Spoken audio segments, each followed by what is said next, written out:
Supposons que ce livre, c'est ça, l'océan d'amour et de miséricorde. Nous sommes ici à l'intérieur. Ce que les autres appellent péché. Nous, on n'appelle pas ça péché, mais on appelle ça karma. On récolte soit les doubles, soit on perd les doubles. Okay. C'est comme ça que ça fonctionne. Je me rappelle, à un moment de ma vie, lorsque je me suis un peu déboussolé. Pourquoi est-ce que tu as décidé d'être un équiste? Confession n'existe pas.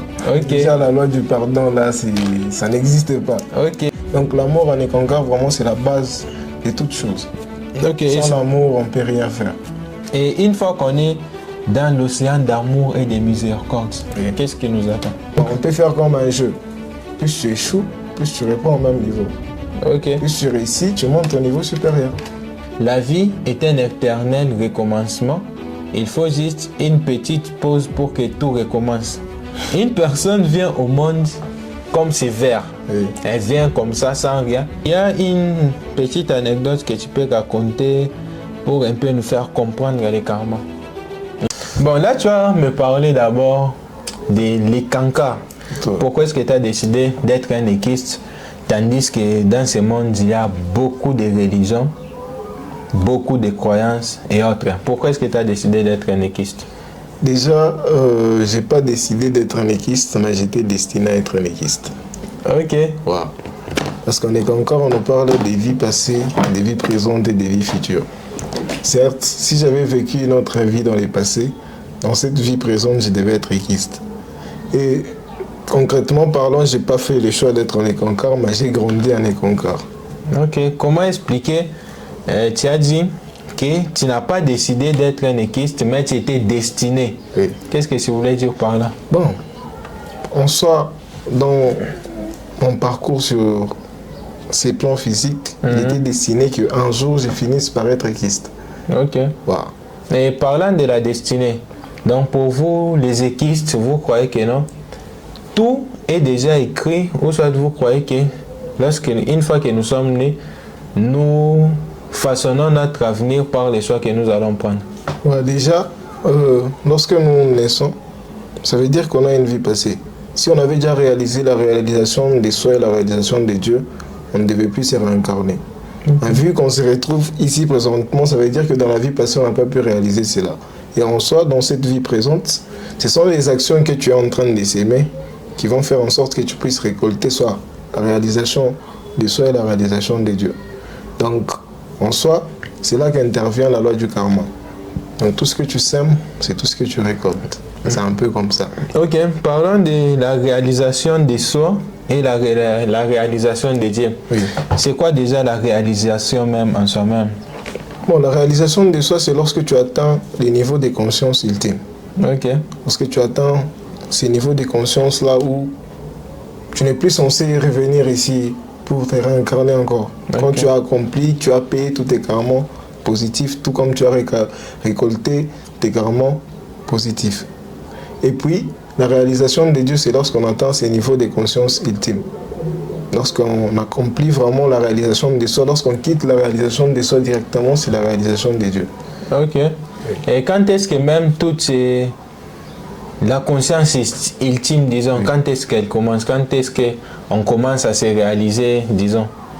Déjà par les expériences que nous vivons, la pratique constante des exercices spirituels, c'est tout ça un peu qui fait en sorte que tu puisses atteindre ces niveaux-là. Parce que on est qu'encore déjà, il y a dans les membres du clergé des Konkars, il y a des niveaux. Il y a la première initiation, la deuxième, la troisième, la quatrième, la cinquième, on devient un madis, genre un haut initié. Et au-delà de la 10e initiation, là, au-delà de la 10e initiation, on peut même devenir un maître ek. Ok. Oui. Ok, parlons maintenant du karma. Pour vous, déjà, c'est quoi les karmas? Bon, les karmas, je peux comparer cela concrètement parlant un peu ce que les autres appellent péché. Nous, on n'appelle pas ça péché, mais on appelle ça karma. Donc, c'est toute action que tu commets. Qu'elle soit négative ou positive, tu vas récolter cette action-là. C'est comme qui dirais-je aujourd'hui, je peux donner un exemple concret. Tu peux voler un billet de 5000 francs et tu te dis que non, ça ne fait rien. Mais un jour, tu auras déjà certainement tout oublié. Et toi qui perds 5000 $. Okay. Là, tu vas te rendre compte que non, tu as payé les doubles. Parce qu'avec la loi du karma, Quand on fait un karma négatif ou positif, on récolte soit les doubles, soit on perd les doubles. Ok. C'est comme ça que ça fonctionne. Avant déjà de continuer sur les karmas, Oui.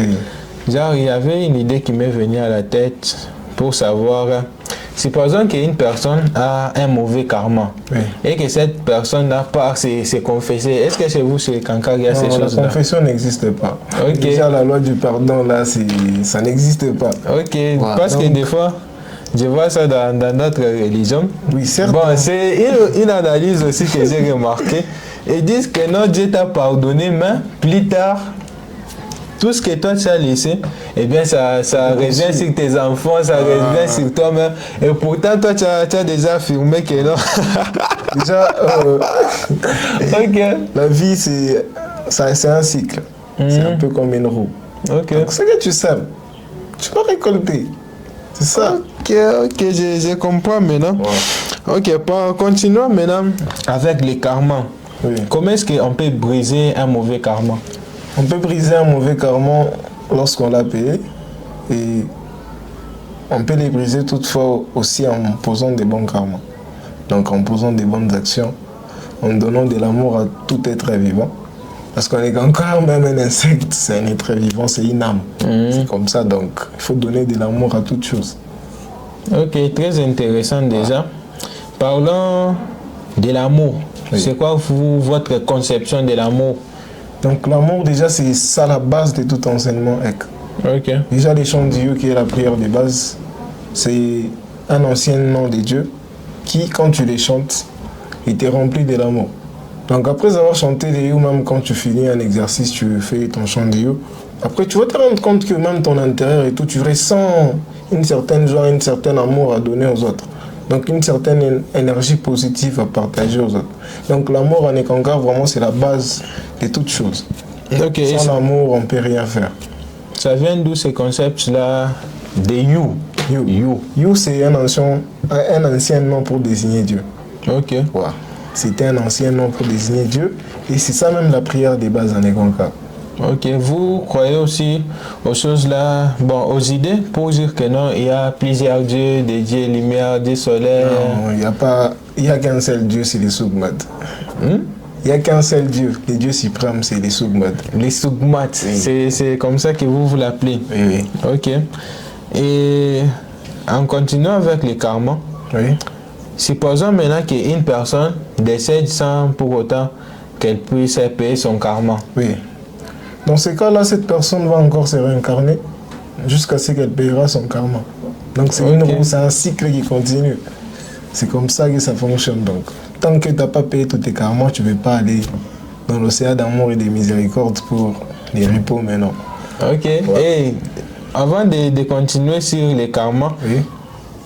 bon, on met d'abord entre parenthèses l'océan d'amour hein, Et des et miséricordes. de miséricorde. Donc, Oui. si une personne maintenant refusait de se réincarner, Il n'y a pas moyen de refuser de te réincarner. Comment tu vas refuser de te réincarner? Donc toi, tu subis la loi. Ok. Donc, c'est une loi. C'est Ok. comme ça, en fait. et les lieux de miséricorde, c'est vous venez de dire Et là. c'est là que repose genre. C'est là même que l'océan d'amour et de miséricorde, justement, l'amour revient encore. L'océan d'amour et de miséricorde. Donc Ok. là-bas, l'amour et le pardon. Donc, Et- quand tu es accompli, tu as reçu ton pardon, tu es rempli d'amour, tu peux aller dans l'océan d'amour et de miséricorde. C'est là que réside les Sougmad. Ok. Wow. Et supposons maintenant, et donc pour vous, cet océan d'amour là, Et les miséricordes, c'est ce que les autres appellent paradis. ok, et ça se passe comment là-bas? Bon, là-bas, c'est ça même la fin, au fait. Genre, Ok. quand tu as payé tous tes karmas, lorsque tu peux plus te réincarner là, maintenant tu peux aller faire d'autres expériences dans d'autres mondes. Ok, et à partir de cet océan d'amour, Oui. tu peux entrer en contact avec des gens qui sont sur la terre? Non. Non. Oui, là-bas, c'est un autre niveau de conscience. Ok, et- Ici sur Terre, le monde d'ici, on l'appelle des mondes physiques. Mais entre l'océan d'amour et des miséricordes, il y a plusieurs plans. Ok. Il y a plusieurs mondes, il y a plusieurs plans pour atteindre l'océan d'amour et des miséricordes. Plusieurs mondes. Il y a, je peux dire, il y a les plans éthériques, il y a les plans mentaux, il y a beaucoup de plans. Il y a tout un tableau, mais je n'ai pas l'image, ou sinon j'aurais dû te montrer. Il y a tout un plan qui est tracé. Et une fois qu'on est dans l'océan d'amour et de miséricorde. Oui. Qu'est-ce qui nous attend? Bon, là-bas, c'est un peu ce qu'on appelle communément parlant les repos dans les paradis. Donc on est là juste, on est là. Oui, c'est un peu comme la fin du parcours de cet homme que tu es, que je suis. Donc, Ok. la fin de ton parcours, la finalité. Et Donc tu retournes d'où tu venais.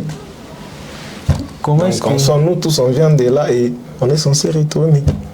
Ok, je comprends. Donc, Voilà. donc c'est pas une fin. Donc, quand on en quitte soi, ça là-bas, me dit bien. ici, sur le plan physique, c'est un peu comme si on t'envoie en mission. Mhm. Tu dois réaliser cette mission et puis remonter encore. Ok. Et puis retourner chez toi. C'est là d'où tu viens.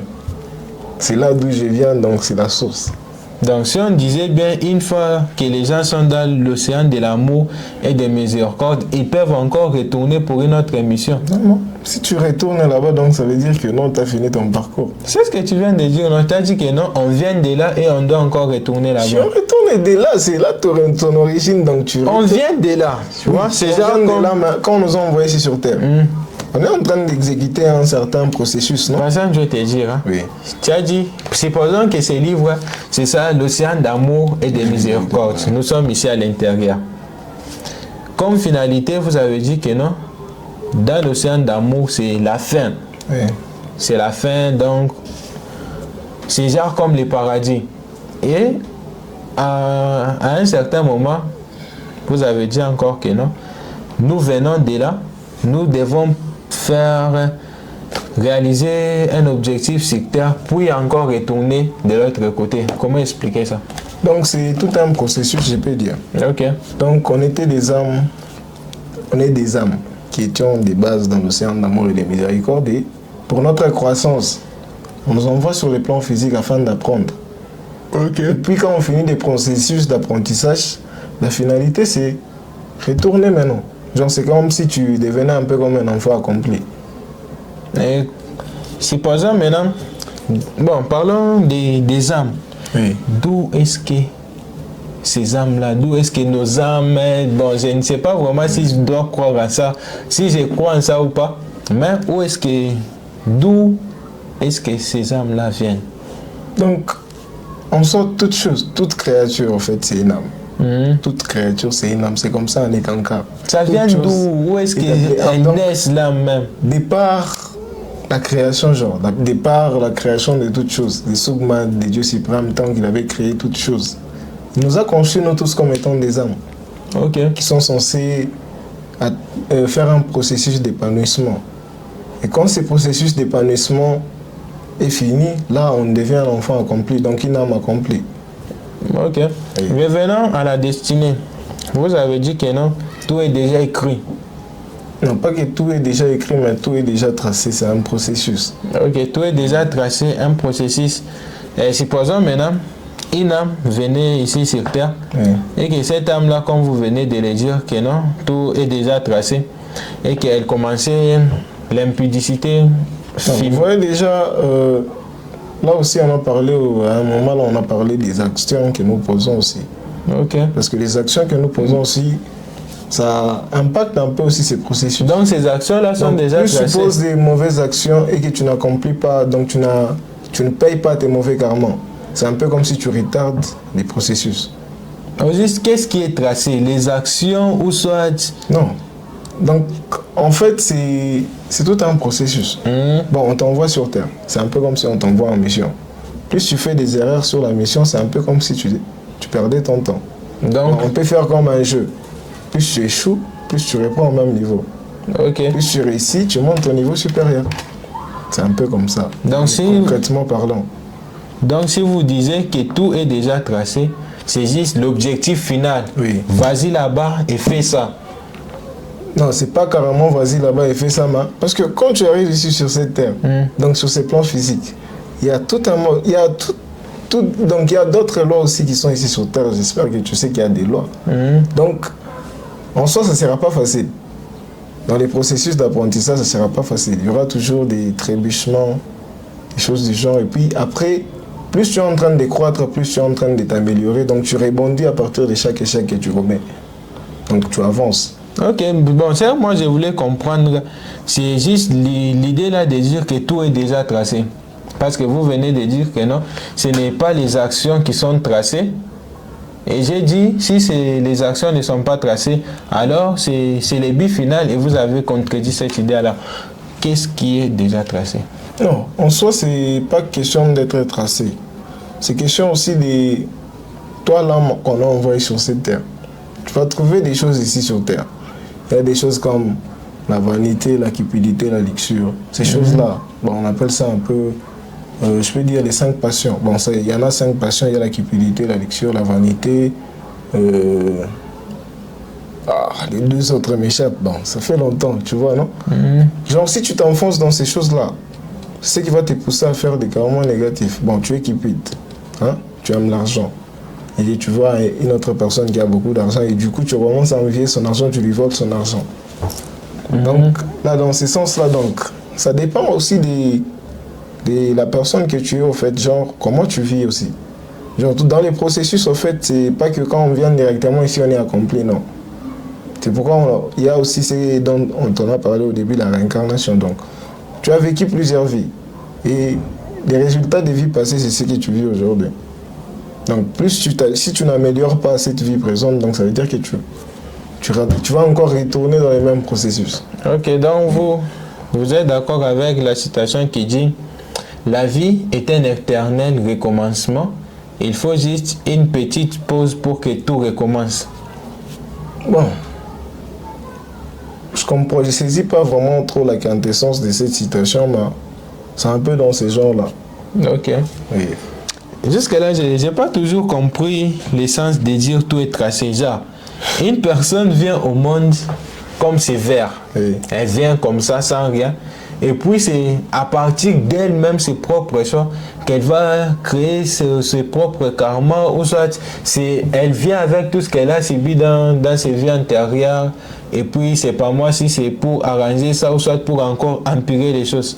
Donc déjà, avant d'avoir une vie présente, ça veut dire qu'on a eu une vie antérieure. Donc déjà, dans la vie antérieure, les choix que tu as commis, hein, les choix que tu as commis dans ta vie antérieure, c'est ça qui fait en sorte que si tu as commis des karmas négatifs dans ta vie antérieure, tu vas les payer dans cette vie présente. Okay. Et une fois payé ces karmas, en même temps, tu sèmes des bons karmas. Et par la suite, là, on sème des bons karmas. On arrive à ce que je t'avais dit au début, la réalisation des soi. Et puis quand on est déjà payé tous ces karmas de ces vies passées, on réalise la réalisation personnelle et la réalisation des soi. Et ensuite, avec tes bons karmas, tu réalises la réalisation des dieux. Ok, et il y a une petite anecdote que tu peux raconter pour un peu nous faire comprendre les karmas. Une petite histoire et autres. Bon. En parlant d'histoire, je pourrais dire que attends, j'ai eu une expérience sur ça. Attends. Wow. Je peux te raconter un truc simple. Je me rappelle à un moment de ma vie, lorsque je me suis un peu déboussolé, j'ai commencé à consommer des drogues, non? Des drogues dures. Et ces drogues dures-là m'ont poussé à avoir des problèmes de tension. Et aujourd'hui, vu que j'ai des problèmes de tension, donc si je buvais du coca, ça me crée de la palpitation.